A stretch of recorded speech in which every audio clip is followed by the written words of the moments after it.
ہمارے دکھوں کا واحد علاج اسلام۔ دیکھیے انسانی زندگی میں دکھ اور سکھ ان کا چولی دامن کا ساتھ ہے، دکھ بھی ہے سکھ بھی ہے، سردی کے ساتھ گرمی بھی ہے، نرمی کے ساتھ سختی بھی ہے۔ ان مع العسر یسرا، ان مع العسر یسرا، یسر کے ساتھ عسر ہے، عسر کے ساتھ یسر ہے۔ لیکن انسان نفسیاتی طور پر متاثر جو ہوتا ہے زیادہ، وہ تکلیف سے ہوتا ہے، دکھ سے ہوتا ہے۔ خوشی آتی ہے تو وہ ایسے گزر جاتی ہے، اس کا وقت کا بھی پتہ نہیں چلتا گزرتے ہوئے، بڑی تیزی کے ساتھ وقت گزر جاتا ہے۔ لیکن غم کا معاملہ ہو جائے تو ایک ایک لحظہ جو ہے وہ بڑا کٹھن ہو جاتا ہے، بڑی مشکل سے گزرتا ہے۔ تو انسان کے احساسات پر زیادہ جو اثر آتا ہے وہ دکھ کا آتا ہے۔ بعض فلسفے دنیا میں ایسے ہیں کہ جنہوں نے اس دکھ، خاص طور پر جو حساس انسان اس کو محسوس کرتا ہے، اس کے اعتبار سے یہ کہا ہے کہ دنیاوی زندگی نرا دکھ ہی دکھ ہے۔ آپ کو معلوم ہے کہ تعداد انسانوں کی بہت بڑی تعداد ہے جو بدھ مت کی پیروکار ہے، اور بدھ مت کا کلمہ طیبہ یہ ہے، یعنی یہ ان کا اصل الاصول ہے، جیسے ہمارے دین کا اصل الاصول ہے لا الہ الا اللہ محمد رسول اللہ، کلمہ طیبہ۔ ان کا جو کلمہ طیبہ ہے وہ یہ سروم دکھم، سب دکھ ہی دکھ ہے، سب مصیبت ہی مصیبت ہے۔ انسانی زندگی جو ہے وہ تو صرف دکھوں سے اور تکلیفوں سے عبارت ہے۔ اسی کو غالب نے بھی کہا ہے، آپ نے یہ شعر غالب کا میں نے بہت سے دروس میں سنا ہوگا کہ قید حیات و بند غم اصل میں دونوں ایک ہے۔ یہ قید حیات ہے، ابھی آپ حدیث سن رہے تھے، دنیا سجن المومن، مومن کے لیے یہ دنیا کی زندگی جو ہے جیل خانہ ہے، یہ قید ہے، قید حیات۔ جیسے جیل میں آدمی اپنی مرضی سے نہیں جاتا، بھیجا جاتا ہے، اپنی مرضی سے نہیں نکلتا بلکہ نکالا جاتا ہے، اسی طرح لائی حیات آئے قضا لے چلی چلے، اپنی خوشی سے آئے نہ اپنی خوشی چلے۔ تو دنیا کی زندگی جو ہے وہ واقعتاً ایک اعتبار سے قید خانہ ہے۔ قید حیات و بند غم اصل میں دونوں ایک ہیں۔ جب تک یہ زندگی رہے گی غم بھی لگا رہے گا، تکلیفیں لگی رہیں گی، مصائب آتے رہیں گے، انسان کو دکھوں کا سامنا رہے گا، واسطہ رہے گا۔ موت سے پہلے آدمی غم سے نجات پائے کیوں؟ ظاہر بات ہے جب تک زندگی ہے تو غم ہے، تو موت سے پہلے نجات نہیں مل سکتی۔ اگرچہ اس کے بعد کا اگلا مرحلہ جو ہے، جو حقیقت کو جاننے والے ہیں وہ تو جانتے ہیں کہ اس کے بعد تو غم کا اور بڑا کڑا مرحلہ آنے والا ہے۔ اب تو گھبرا کے یہ کہتے ہیں کہ مر جائیں گے، مر کے بھی چین نہ پایا تو کدھر جائیں گے؟ اگر اللہ ہمیں معاف فرمائے، اپنی رحمت اور مغفرت سے ہمیں ڈھانپ لے، جیسے کہ حضور نے فرمایا الا یتغمدنی ربی برحمتہ، حضور نے فرمایا کہ کوئی انسان بھی محض اپنے اعمال کی بنیاد پر جنت میں نہیں داخل ہو سکے گا جب تک کہ رحمت خداوندی دستگیری نہ کرے۔ کسی صحابی نے بڑی ہمت کی، بڑے جرأت کا معاملہ کیا، پوچھ لیا کیا حضور آپ بھی؟ ظاہر بات ہے آپ بھی انسان ہیں، آپ بھی بشر ہیں، قرآن مجید میں کہلوایا گیا ہے وَإِنَّمَا أَنَا بَشَرٌ مِثْلُكُمْ۔ تو اگر آپ کہتے ہیں کوئی انسان جنت میں داخل نہیں ہو سکے گا محض اپنے اعمال کی بنیاد پر جب تک کہ رحمت خداوندی دستگیری نہ کرے، تو کیا آپ بھی اس قاعدہ کلیہ میں شامل ہیں؟ آپ نے فرمایا ہاں میں بھی، الا یتغمدنی ربی برحمتہ، جب تک کہ میرا رب مجھے اپنی رحمت سے ڈھانپ نہیں لے گا میں بھی جنت میں داخل نہیں ہو سکوں گا۔ تو اس اعتبار سے اللہ تعالیٰ وہاں ہمیں بچا لے، لیکن جو وہاں نہیں بچایا گیا، اب ظاہر بات ہے کہ اس کے لیے جو مصیبت ہے وہ تو پھر دائمی ہے، ابدی ہے، دکھ ہی دکھ ہے۔ میں اس کی طرف زیادہ جانا نہیں چاہتا، اس وقت اصل میں میرا موضوع جو ہے وہ اس دنیا میں دکھوں کا علاج۔ اب اس اعتبار سے غور کیجئے، دکھ دو قسم کے ہیں قرآن مجید پر جتنا میں نے غور کیا۔ دکھ ایک تو وہ ہے کہ جو ناگہانی طور پر آ جاتے ہیں، اس میں ہماری کسی غلطی کو دخل نہیں ہوتا، وہ کوئی آفت سماوی ہے، کوئی زلزلہ آ گیا ہے، ابھی آپ کو معلوم ہے بھوج جو قصبہ تھا گجرات سٹیٹ کا انڈیا کا پورا ختم ہو گیا، اس میں بہت سے مسلمان بھی تھے۔ کوئی آفت سماوی آتی ہے تو وہ ظاہر بات ہے کہ پھر سب کے سب لوگ اس کی لپیٹ میں آ جاتے ہیں۔ زلزلہ آ گیا، کوئی اور طوفان آ جائے، جیسا کہ کئی مرتبہ آپ نے اخبارات میں پڑھا ہوگا، اس سال امریکہ میں بہت طوفان آئے ہیں، مشرقی ساحل پر بار بار طوفان آئے، وہاں بھی لوگ مرتے ہیں، وہاں بھی چھتیں اڑ جاتی ہیں، وہاں بھی تباہی جو ہے آتی ہے۔ اس حوالے سے ایک تو ہے وہ ناگہانی آفات، آفت عرضی ہو یا آفت سماوی ہو، زلزلہ ہے یا آفت عرضی ہے، طوفان آ گیا ہے، کوئی سائیکلون آ گیا یا آفت سماوی ہے، یا کوئی آسمان سے بڑا سا پتھر آ جائے۔ آپ کبھی کبھی اخبارات میں پڑھتے ہوں گے کہ ایک بڑی چٹان پاس سے گزر گئی، بہت بڑی خلائی چٹان جو ہے زمین کے قریب سے ہو کر گزر گئی، زمین بچ گئی، ورنہ اگر وہ زمین سے ٹکرا جاتی تو نہ معلوم کتنا بڑا یہاں پر تباہی کا معاملہ ہوتا تھا۔ بڑے بڑے جو ہے شہاب گرتے رہے زمین کے اوپر، بڑی بڑی تباہیاں آتی رہی ماضی میں۔ تو ایک تو یہ ہے، اور ان میں بھی تقسیم کیجئے، یہ ناگہانی تکلیف، ناگہانی مصیبت، یا کوئی آفت سماوی یا آفت عرضی، اس کی بھی پھر دو قسمیں ہو گئی۔ ایک وہ کہ جو افراد کو متاثر کرتی ہے، انفرادی سطح، آدمی سڑک پر جا رہا تھا، پیچھے سے آ کر کسی گاڑی نے ٹکر ماری، گر گیا، ٹانگ ٹوٹ گئی، اب ظاہر بات ہے کہ اس میں اس کا کوئی قصور نہیں ہے، یہ اللہ تعالیٰ کی طرف سے بات آ گئی ہے۔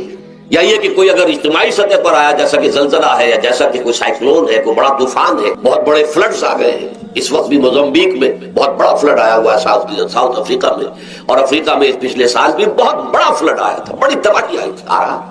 تو یہ آفت سماوی یہ ظاہر بات ہے کہ اجتماعی سطح پر آتی ہے, بڑی بڑی مقدار میں تعداد میں لوگ متاثر ہوتے ہیں, لاکھوں لوگ بے گھر ہو جاتے ہیں, ہزاروں آدمی مارے جاتے ہیں. تو پہلی شکل جو ہے دکھ کی, جیسا کہ میں نے عرض کیا, وہ ناگہانی دکھ, کوئی آفت عرضی, کوئی آفت سماوی, خواہ وہ انفرادی ہو خواہ اجتماعی. اس کے ضمن میں کیا علاج ہے؟ ظاہر بات ہے کہ اس کا علاج یہ تو نہیں ہو سکتا کہ آپ اس کو ختم کر سکیں. انگریزی کا ایک محاورہ ہے, what cannot be cured must be endured. جو چیز جو ہے جس کا علاج نہیں ہو سکتا وہ تو برداشت کرنی پڑے گی. بعض بیماریاں بھی ایسی ہیں, ڈائبٹیز ہو گئی ہے, شوگر کا مرض ہو گیا, ڈاکٹر آپ کو بتائے گا کہ بھائی اب یہ مرض جائے گا نہیں, اب آپ کو اس مرض کے ساتھ ہی اپنے آپ کو ایڈجسٹ کر کے اپنی غذا وغیرہ اس کے مطابق طے کر لیجیے, ورنہ یہ کہ یہ نہ سمجھیے کہ یہ مرض چلا جائے گا. تو what cannot be cured must be endured. لہذا ان آفت سماوی ورزی, چاہے وہ انفرادی سطح پر متاثر کرتی ہوں انسانوں کو اور چاہے اجتماعی سطح پر, اس کا تو علاج ایک ہی ہے. عربی میں بھی ایک محاورہ یہ ہے کہ کسی نے پوچھا تھا کہ بچھو کے کاٹے کا کیا علاج ہے؟ البکاء الی الصباح, رات کو اگر کاٹا ہے کسی بچھو نے تو روتے رہو صبح تک, یہ علاج ہے, اس کا اور کوئی علاج ہے ہی نہیں. تو جو چیز لا علاج ہے اسے برداشت کر. گویا کہ یہاں جو اصل شے ہوگی کہ دنیاوی آفات, عرضی و سماوی آفات, ناگہانی آفات, ناگہانی مصیبتیں, ان کے ضمن میں ہمیں ایسی شے کی ضرورت ہے جو ہمارے اندر برداشت پیدا کر دے, اس کو جھیلنا آسان بنا دے, ہم اس کی وجہ سے بجھ کر نہ رہ جائیں, ہماری ہمتیں جواب نہ دے جائیں, ہمارا ارادہ ختم نہ ہو جائے, ہمارا حوصلہ پست نہ ہو جائے, بلکہ برداشت ہو, جھیلنا ہو, تحمل ہو. ابھی بھٹر صاحب کہہ رہے تھے اللہ تعالیٰ ذرا سا متحمل ہے. میں نے کہا یہ بہت غلط بات کہہ رہے, اللہ بہت متحمل ہے. وہ ذرا سا تو یوں سمجھیے کہ ان کے کہنے کے انداز میں یہ بات آ گئی, ذرا سا رحیم بھی ہے. نہیں نہیں, وہ بہت رحیم ہے, بہت متحمل ہے, بہت حلیم ہے. لیکن یہ کہ ہمیں یہ جو آفات سماویہ اور عرضیاں ہیں جو ہمارے اوپر آ جاتی ہیں اللہ کی طرف سے, ان کے ضمن میں ذہنی ایک ایٹیچیوڈ پیدا ہو جائے, سوچ کا ایک خاص رخ بن جائے, انسان کے احساسات ایک خاص طرف پر ڈھل جائیں, تو پھر ان کو برداشت کرنا آسان ہو جاتا ہے. اور وہ کیا ہے؟ وہ ہمارے ایمان کا لازمی تقاضا ہے. ایمان ہمیں یہ بتاتا ہے کہ کوئی مصیبت زمین میں آتی ہے نہ تمہاری جانوں پر آتی ہے بغیر اذن رب. جو کچھ آ رہا ہے اللہ تعالیٰ کے فیصلے سے آیا ہے. یہ کوئی اندھا بہرا مادہ نہیں ہے, یہ کوئی اندھا بھینسا نہیں ہے کہ اس نے آ کے آپ کو ٹکر مار دی ہے. نہیں نہیں نہیں, یہ تو سمیع و بصیر, علیم و خبیر اللہ اور حکیم اور قدیر اللہ کا فیصلہ ہے. لہذا یہ من جانب اللہ ہے, اس کو تم سمجھو کہ اللہ تعالیٰ کی طرف سے ہے. اور جب اللہ کی طرف سے ہے تو سورہ آل عمران میں فرمایا بیدہ الخیر, اس کے ہاتھ میں تو خیر ہی خیر ہے. یعنی بظاہر تمہیں محسوس ہوتا بھی ہو کہ یہ میرے لیے تکلیف دہ بات آ گئی ہے, تو اس کو یوں سمجھو کہ اس کا نتیجہ جو میرے حق میں نکلے گا وہ خیر ہوگا. فوری طور پر تو تکلیف ہے, مجھے اچھی نہیں لگ رہی, ناگوار ہے, لیکن نتیجہ اس کا خیر نکلے گا. جیسے بچہ بیمار ہے, ماں اسے دوا پینے پر مجبور کر رہی, کڑوی دوا ہے, وہ تو سمجھتا ہے مجھ پر بڑا سود ہو رہا ہے. یا آپ لے گئے اسے ڈاکٹر کے یہاں ٹیکا لگوایا ہے, وہ تو چیخ رہا ہے, رو رہا ہے, لیکن آپ کو معلوم ہے, کاش اسے بھی معلوم ہو جائے کہ میرے خیر کے لیے, میرے بھلے کے لیے. اگر اسے یہ معلوم اور محسوس ہو جائے تو اس کی تکلیف اس کے اندر بہت کمی آ جائے گی, وہ سہار لے گا اس کو, وہ برداشت کرے گا. اس حوالے سے اس کا جو ہمارے دین میں اس کا نام ہے, اس ذہنی کیفیت کا, ان احساسات کا, اسے ہم کہتے ہیں تسلیم و رضا. جو کچھ آ رہا ہے اللہ کی طرف سے آ رہا ہے, لہذا سر تسلیم خم ہے. اے اللہ ہم قبول کرتے ہیں, رضا, ہر حال میں تیری رضا پر راضی ہے. جو تیرا فیصلہ ہے ہمیں بصر و چشم قبول ہے. تسلیم و رضا, ہم بھی تسلیم کی خو ڈالیں گے. بے نیازی تیری عادت ہی صحیح, اللہ تو بے نیاز ہے, لیکن اے اللہ تو ہمارے لیے جو بھی تکلیف کا تو نے فیصلہ کیا, ہم تسلیم کی خو ڈالیں گے. عادت پیدا کر لیں گے اپنے اندر کہ ہر چساقی ماریخ عین الطاف است, کہ میرا ساقی میرے پیالے میں جو کچھ ڈال دے اس کا لطف و کرم ہے. یہ مقام رضا ہے. یہ ایمان کا ایک ایسا تقاضا ہے کہ جس کو ہم کہیں گے ایمان کی حلاوت, ایمان کی مٹھاس. اگر آپ کا منہ کڑوا ہو جائے تو آپ چینی کھاتے ہیں تاکہ منہ کا ذائقہ ٹھیک ہو جائے. اگر تکالیف کی وجہ سے, دکھ کی وجہ سے آپ کے احساسات کے اندر کوئی خرابی پیدا ہو رہی ہے، یہ جو مقام رضا ہے یہ اس کے لیے قند ہے، یہ اس کے لیے چینی ہے، یہ اس کے لیے شہد ہے، یہ اس کی تلخی کو ظاہر کر دینے والی شیء ہے کہ اللہ تیری رضا پر راضی، راضی برضا رب۔ اب اس کے ضمن میں سمجھئے، یہ تو اصولی بات میں نے آپ کو بتا دی، اس کی 3 کیفیات ہو سکتی ہے کیوں اللہ کی طرف سے یہ چیزیں آتی ہیں۔ سب سے پہلی شے ہے، اب وہ جو آیات میں نے سنائی تھی وہ سن لیجیے پہلے ترجمہ۔ سورہ تغابن میں فرمایا ما صاب من مصیبت الا باذن اللہ، دیکھو کوئی مصیبت تم پر نہیں آ سکتی، نہیں آتی مگر اللہ کے اذن سے۔ ومن یؤمن باللہ، اور جو شخص اللہ پر ایمان رکھتا ہو یہدی قلبہ، اللہ اس کے دل کو ہدایت دے دیتا ہے، اس کے دل کو سکون عطا کر دیتا ہے، وہ راضی برضائے رب ہو جاتا ہے، اس میں شکوہ نہیں رہتا، اس میں شکایت نہیں ہوتی، اس میں تلخی نہیں ہوتی، کیوں ہو گیا، کیسے ہو گیا، کیوں ہو گیا، نہیں ہونا چاہیے، نہیں۔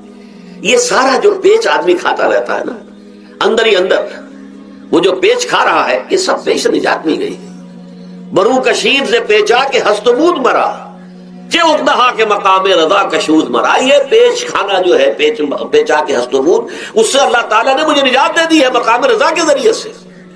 کتنے بڑے بڑے عقدے میرے حل ہو گئے اس مقام رضا سے، چے عقدہا کہ مقام رضا کشود میرا، میرے تو بہت سے عقدے اس سے حل ہو گئے۔ اس حوالے سے ایک موٹی بات تو یہ ہو گئی، لیکن اب اس کو 3 حصوں میں تقسیم کیجئے۔ پہلی بات یہ کہ یہ اللہ کی طرف سے آزمائش کے طور پر آتا ہے۔ آزمائش، میرا بندہ اس پر صبر کرتا ہے یا نہیں، یا میرے خلاف بکواس کرنے پر آمادہ ہو جاتا ہے۔ اللہ تو ایسا ہے، اللہ نے تو ہم پر کبھی کرم کیا ہی نہیں ہے، اللہ تو ظالم، معاذ اللہ معاذ اللہ معاذ اللہ۔ کہیں ایسا تو نہیں، میرا بندہ جو ہے تکلیف کو جھیلتا ہے میری وجہ سے، یہ سمجھ کے کہ اللہ کی طرف سے آئی ہے۔ یہ سب جو ہے یہ بہت بڑی کامیابی ہے اگر انسان کو حاصل ہو جائے۔ اور اس صبر کے نتیجے میں 2 اور باتیں پیدا ہوتی ہیں۔ یہ مضامین علیحدہ علیحدہ دروس کے اندر آتے رہے ہیں، لیکن آج ایک نئے عنوان کے تحت جمع ہو کر آ رہے ہیں۔ پہلی بات یہ ہوتی ہے کہ یہ امتحان کا نتیجہ کیا نکلتا ہے کہ آپ نے ایک امتحان پاس کیا تو آپ کے اگلے درجے میں ترقی ہو جاتی ہے۔ 5ویں کا امتحان پاس کر لیا نا تو 6ٹھی میں جائیں گے، اب 6ٹھی کا امتحان پاس کریں گے تو 7ویں میں جائیں گے، 7ویں کا پاس کریں گے تو 8ویں میں۔ درجہ بدرجہ انسان کی دینی، ایمانی اور روحانی ترقی کا ذریعہ یہ آزمائش بنتی ہے۔ جتنا اس میں صبر ہوگا، جتنا اس میں تسلیم و رضا جو ہے آپ حاصل کرتے جائیں گے تو آپ کے درجے بلند ہوتے چلے جائیں گے۔ آپ کا امتحان کڑے سے کڑا آئے گا، بڑے سے بڑا آئے گا، مشکل سے مشکل تر آئے گا۔ ایک وقت میں MA کا امتحان بھی آپ کو دینا ہوگا، ایک وقت ہو سکتا ہے PhD کے لیے تھیسس آپ لکھیں، پھر اس کے اوپر جو ہے ٹیم بیٹھی ہوئی اور آپ سے وہ بحث کرے، جرا کرے آپ سے، وہ بھی کرنا ہوگا۔ لیکن یہ کہ اگر پرائمری ہی میں فیل ہو گئے تو اس کا سوال ہی پیدا نہیں ہوتا کہ کبھی آپ MA کا یا PhD کا تھیسس بھی لکھیں۔ اور اسی کو دوسرے انداز میں کہا گیا ہے قرآن مجید میں، بولے یبلی المؤمنین منہ بلاء حسنا۔ اصل میں ابلا کہتے ہیں، بلا یبلو جو ہے عربی زبان میں آتا ہے آزمانا۔ خلق الموت والحیات لیبلوکم ایکم احسن عملا، یہی معنی ابتلا کے میں، ابتلا یبتلی آزمانا۔ ابلا یبلی جو آتا ہے باب افعال سے، اس میں آتا ہے کسی کو کسی تکلیف میں ڈال کر اس کو نکھارنا، کہ اس کا جوہر نکھر جائے، اس کے اندر جو خیر ہے وہ اور چمک جائے، لوگوں کو بھی معلوم ہو جائے کہ یہ شخص اس مقام کا اہل ہے، اس کے اندر یہ صلاحیت ہے، اس میں یہ قوت موجود ہے۔ تو یہ گویا کہ اہل ایمان کی صلاحیتوں کو نکھارنے کے لیے اور ان کے درجات کی ترقی کے لیے بھی اللہ تعالیٰ دنیا کے اندر یہ مصیبتیں اور امتحانات جو ہیں آزمائش کے حوالے سے افراد پر بھی اجتماعی طور پر بھی لاتا ہے۔ اور ایک اس کا اور بھی ہے، اہل ایمان پر اس طرح کے ابتلاء و آزمائش کی ایک نوعیت اور بھی ہے، اور وہ یہ ہے کہ جو بھی آپ سے غیر ارادی طور پر یا یہ کہ آپ نے کوئی گناہ ارادی طور پر بھی کر لیا، اللہ تعالیٰ اس کی سزا اسی دنیا میں دے کر آخرت کی سزا سے محفوظ کر دیتا ہے۔ گویا کہ اس سے بڑا خیر کیا ہوگا؟ یہاں کی سزا کیا ہے؟ جھیل لی آپ نے، بخار آ گیا، ٹانگ ٹوٹ گئی، چلیے 3 مہینے آپ بستر پر پڑے رہے نا، اور کیا ہوا؟ کچھ نہیں۔ لیکن یہ کہ آخرت کی سزا ملتی بہت عظیم ہوتی، لہذا کفارہ بناتا ہے اللہ تعالیٰ گناہ، جو بھی گناہ ہو گئے ہیں، غلطیاں ہو گئی ہیں، ان کا کفارہ اللہ تعالیٰ بندہ مومن کے لیے، حضور کی ایک حدیث ہے، اس کا متن مجھے اس وقت یاد نہیں ہے، کہ مومن کا معاملہ عجیب ہے، اسے کوئی تکلیف پہنچتی ہے صبر کرتا ہے، وہ اس کے گناہوں کا کفارہ بن جاتا ہے، اور اگر کوئی خوبی ملتی ہے تو اللہ تعالیٰ کا شکر ادا کرتا ہے، اس کے درجات بلند ہو جاتے ہیں۔ تو یہ معاملہ جو ہے اللہ تعالیٰ کی طرف سے بندہ مومن کے حق میں خیر کہ در حقیقت اس کے ان گناہوں کی پاداش کہ جو اس نے یہاں کر لیے ہیں یہی دنیا میں دے کر دھو دیا جائے، پاک کر دیا جائے۔ جیسے آپ کو معلوم ہے دھوبی جو ہے کپڑے کو بھٹی میں چڑھاتا ہے، گرم پانی میں ڈالتا ہے کہ ڈالتا تاکہ اس کا میل نکلے، اس کے آگے پٹکتا بھی ہے ذرا اس کو تاکہ وہ میل اچھی طرح چھٹ جائے اس سے۔ اسی طرح اگر دنیا میں ہمارے میل چھٹ جائیں، دنیا میں اگر ہمارے گناہ دھل جائیں تو یہ بڑے نفع کا سودا ہے، بڑے نفع کا سودا ہے، بڑے نفع کا سودا ہے۔ اس اعتبار سے آپ غور کیجئے کہ اگر یہ حقائق ہمارے سامنے رہے تو کیا کوئی تکلیف دنیا کی ہمیں بھاری محسوس ہوگی؟ ہمیں تو بتایا یہ گیا ہے کہ عسیٰ ان تکرہوا شیئا وہو خیر لکم وعسیٰ ان تحبوا شیئا وہو شر لکم واللہ یعلم وانتم لا تعلمون۔ ہو سکتا ہے کہ تم کسی چیز کو ناپسند کرو، درا حال ہے کہ اسی میں تمہارے لیے خیر ہے، تمہیں نہیں پتا، اور ہو سکتا ہے تم کسی چیز کو پسند کرو، درا حال ہے کہ اس میں تمہارا شر ہے لیکن تمہیں نہیں معلوم۔ اللہ یعلم وانتم لا تعلمون، اللہ جانتا ہے تم نہیں جانتے۔ اس حوالے سے سبردم بتو مایا خیشرا تدانی حساب کم و بیشرا، اے اللہ، اس کو کہتے ہیں تفویض۔ یہ سورہ تغابن کے درس میں یہ تمام مضامین تفصیل سے آتے ہیں کہ ایمان کے جو باطنی ثمرات ہیں اس میں سب سے پہلے مقام رضا ہے، پھر تفویض ہے، توکل ہے۔ آپ محنت کر رہے ہیں، محنت کر رہے ہیں، محنت کر رہے ہیں، نتیجہ نہیں نکلا۔ ایک نتیجہ یہ نکلے ایک بچے نے بہت محنت کی، دن رات کام کیا، فیل ہو گیا امتحان، اب صدمے سے کمر ٹوٹ سکتی ہے اس کی، لیکن نہیں، ہو سکتا ہے کہ اللہ تعالیٰ نے اسی میں میرے لیے خیر رکھی ہے۔ اس لیے کہ ہماری محنت سے کچھ نہیں ہوگا، ہمارے مادی وسائل سے کچھ نہیں ہوگا، ہوگا اللہ کے اذن سے، اللہ کی مرضی سے، اللہ کی مشیت سے۔ یہ ہمارے لیے خاص طور پر اس اعتبار سے بہت اہم نقطہ ہے۔ ہم سب راہ حق کے مسافر ہیں، اپنے اپنے بس پڑتے محنت کر رہے ہیں، وقت بھی صرف کر رہے ہیں، مال بھی صرف کر رہے ہیں، محنت کر رہے ہیں، مشقت کر رہے ہیں، لیکن فرض کیجئے جیسا کہ ہے پھر واقع، فرض کیا کیجئے، وہ تو واقع سامنے کی بات ہے، نتائج نکلتے نظر نہیں آ رہے، قدم نہیں بڑھ رہے، ہماری طرف لوگوں کا رجوع عام نہیں ہے، ٹھیک ہے، اس پر قطعاً بدل ہونے کی بات نہیں، یہ اللہ تعالیٰ کی مشیت میں ہوگا، جب وہ چاہے گا تب ہوگا۔ ہمارا کام یہ کہ اپنا فرض ادا کیے چلے جائیں بس، اور نتیجے سے بالکل ذہن کو اپنے منقطع کر لیں، ذہن کا کوئی تعلق آپ کے نتیجے کے ساتھ نہ رہے۔ یہ جب تک کیفیت ہماری نہیں ہوگی، ہم اس راہ پر استقامت اور مدام اس پر محنت اور جد و جہد کرنا جو ہے وہ ہمارے لیے ممکن نہیں رہے گا۔ اس کے لیے میں اگر آپ کے سامنے رکھوں معاملہ کہ حضور صلی اللہ علیہ وسلم کے جو پہلے 10 برس ہیں، جب سے آپ کو آغاز ہوا ہے وحی کا، اس کے بعد سے پہلے 10 برس دن رات کی محنت، شدید مشقت، یہاں تک کہ اللہ بھی روک رہا ہے، نبی آپ اپنے آپ کو ہلاک کر لیں گے، لعلک باخع نفسک الا یکونوا مؤمنین، کیا آپ اپنے آپ کو اس صدمے میں ہلاک کر لیں گے؟ یہ ایمان نہیں لا رہے، اس قدر صدمہ۔ لیکن اس کے ساتھ یہ ہے کہ یہ نہیں ہے کہ نتیجہ نہیں نکل رہا تو کام چھوڑ کے بیٹھ جائے، نہیں، معاذ اللہ، معاذ اللہ، نتیجہ نہ نکلے تو حضرت نوح علیہ السلام کی عمر بھی اگر حضور کی ہوتی 950 برس بھی حضور دعوت دیتے تھے، آپ کا کام تھا، آپ کا فرض تھا۔ حضرت نوح علیہ السلام بھی تو آخر اللہ کے ایک بندے تھے، اللہ کے رسول تھے، 950 برس تک دعوت دی۔ فلبث فیہم 1000 سنۃ الا 50 عاما، یہ تو ہم مانتے ہی نا، اگر قرآن کے اندر نص قطعی صریح الفاظ نہ ہوتے کہ 950 برس تک رہے، ورنہ یہ بات سمجھ سے بالا تر ہے۔ عام طور پر معلوم ہوتا ہے کہ اس دور میں ابھی عمر زیادہ تھی لوگ۔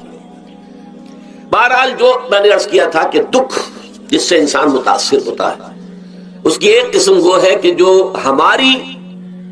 ہمارے ارادہ اور اختیار سے باہر، اللہ کی مشیت سے، اللہ کے اذن سے، اللہ کی مرضی سے آتا ہے، اس کے لیے ہمارا کام صرف برداشت ہے۔ جو شے بھی ہمیں برداشت کی صلاحیت عطا کر دے وہی اس کا علاج ہے۔ جیسے آپ کو معلوم ہے کہ بخار بہت تیز چڑھا ہوا ہے، اس کی دوا نہیں ہے اسپرین یا کوئی اور پیراسیٹامول، بخار کی شدت کو کم کر دے گا، وہ کوئی علاج نہیں ہے۔ علاج تو ہوگا اگر معلوم ہو کہ کون سے جراثیم ہے، کس کی وجہ سے ہے، اس کا صحیح اینٹی بایوٹک کون سا ہے، وہ علاج ہوگا۔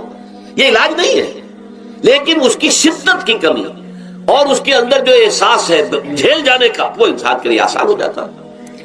یہی مضمون آیا ہے سورہ حدید میں بھی، ما اصاب من مصیبت فی الارض ولا فی انفسکم، یہاں کھول دیا اس مضمون کو. میں نے عرض کیا تھا نا کہ یہ آفت سماوی بڑے پیمانے پر بھی ہو سکتی ہے زمین میں، یعنی زلزلہ آ گیا، فلڈ آ گیا، طوفان آ گیا. ولا فی انفسکم، خاص تمہاری جان میں، تمہیں بخار ہو گیا، تمہیں ٹی وی لگ گئی، تمہیں کوئی اور بیماری آ گئی، تمہیں کینسر ہو گیا، معاذ اللہ ہوتا ہے، آخر ہوتا ہے. دنیا میں انسانی زندگی کے ساتھ یہ ساری چیزیں لگی ہوئی ہیں. لیکن یہ چیزیں ما اصاب من مصیبت فی الارض ولا فی انفسکم، نہیں پڑتی تم پر کوئی پڑنے والی کوئی مصیبت، کوئی تکلیف، نہ پوری زمین میں بڑے پیمانے پر، نہ تمہاری جانوں میں انفرادی سطح پر، الا فی کتاب من قبل ان نبراها، مگر یہ کہ وہ تو ایک کتاب میں، کتاب اللہ کے علم کی کتاب، ام الکتاب، اس میں پہلے سے درج موجود ہے. یہ الٹ اپ نہیں ہو گیا، یہ اچانک نہیں ہو گیا. آپ اچانک سمجھتے ہیں کہ صاحب میں تو جا رہا تھا، اچانک ٹرک نے آ کے مجھے دھکا مار دیا. اچانک کوئی شے یہاں نہیں ہوتی، اس کائنات میں پتہ تک نہیں ہلتا جب تک کہ اس نے رب نہ ہو. اچانک کا کیا سوال؟ تو در حقیقت جو ہوتا ہے وہ اللہ تعالیٰ کے علم میں پہلے سے ہے، علم کامل، ما کان وما یکون، جو کچھ ہوا ہے، جو کچھ ہوگا، مستقبل، ماضی، کل کا کل آنے واحد میں اللہ کے علم میں موجود ہے. لہذا یہاں اچانک کچھ نہیں ہوتا، جو بھی آیا ہے اللہ کے علم سے آیا ہے، اور یہ پہلے سے اللہ کے علم کے اندر موجود تھا، لکھا ہوا تھا. الا فی کتاب من قبل ان نبراها ان ذلک علی اللہ یسیر. یہ تمہیں تو مشکل نظر آئے گا لیکن اللہ پر بڑا آسان ہے. اللہ کا علم کامل ما کانا ما یکون کو حاوی ہے. لیکن لا تاسوا علی ما فاتکم، تاکہ تم افسوس نہ کیا کرو ان چیزوں پر جو تم سے چھوٹ جائیں، جاتی رہے، چھن جائیں. کوئی موقع تھا ہاتھ سے نکل گیا، کوئی دولت تھی اس پر ڈاکہ پڑ گیا، کوئی اور مصیبت ہے وہ آ گئی، کوئی عزیز فوت ہو گیا، اکلوتا بیٹا تھا فوت ہو گیا، وغیرہ وغیرہ. ما فاتکم، فات سے ہی فوتیدگی ہے نا. جو شے بھی نکل جائے، چلی جائے، ہاتھ سے جاتی رہے، چاہے وہ کوئی آپ کا عزیز تھا جو فوت ہو گیا تو آپ کے ہاتھ سے نکل گیا، یا کوئی مال تھا جو آپ کے قبضے سے نکل گیا، ڈاکہ پڑ گیا، چوری ہو گئی، نقصان ہو گیا کاروبار میں بہت بڑا، اس پر افسوس نہ کیا کرو. اگر افسوس کرو گے تو اس کا مطلب کیا ہوگا کہ تمہیں اللہ پر اعتماد نہیں ہے، یا تم سمجھتے ہو کہ اللہ کے سوا بھی کوئی ہے جو یہ کام کر سکتا. کائنات میں تو ایک ہی کی مرضی چلتی ہے، وہ ہے اللہ. لہذا اگرچہ وہ کسی کے ذریعے سے تکلیف آپ کو پہنچی ہے، کسی نے آپ کو پتھر مارا ہے، وہ پتھر ہو سکتا ہے آپ کو نہ لگتا، لگ گیا ہے تو اللہ کے فیصلے سے لگا ہے. اس کا باپ بھی نہیں پتھر مار سکتا آپ کو اگر اللہ کا اذن نہ ہو. لہذا آپ پتھر مارنے والے کو بھی مجرم سمجھیے، ٹھیک ہے، اس سے بھی قصاص لینے کا آپ کو حق ہے، لیکن یہ جان لیجئے کہ جو آیا ہے پتھر وہ اذن رب سے آیا ہے. اب ظاہر بات ہے کہ اگر یہ کیفیت ہوگی تو غصہ اتنا نہیں ہوگا اس شخص پر کہ جس نے یہ کام کیا ہے، بلکہ ہو سکتا ہے آدمی مسکرا کے رہ جائے.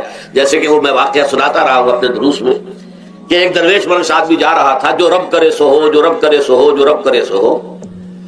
کسی شخص نے پتھر اٹھا کر دے مارا، اس کے سر پہ لگ گیا کہ اس نے پیچھے پلٹ کر دیکھا کس نے مارا ہے. اس نے کہا مجھے کیا دیکھتے ہو، جو رب کرے سو ہو، یہ تو رب کے مارے سے. اس نے کہا مجھے تو یہ پتھر رب کے مارے ہی لگا ہے، لیکن میں دیکھ یہ رہا تھا بیچ میں کس کا منہ کالا ہو گیا، اپنے لیے کس نے ایک گناہ کما لیا، اپنے لیے کس نے ایک مصیبت جو ہے وہ مول لے لی. وہ بیچ میں تم آ گئے ہو، پتھر اللہ کی طرف سے آیا ہے، لیکن اس کا عذاب، اس کا وبال تم پر آ جائے گا.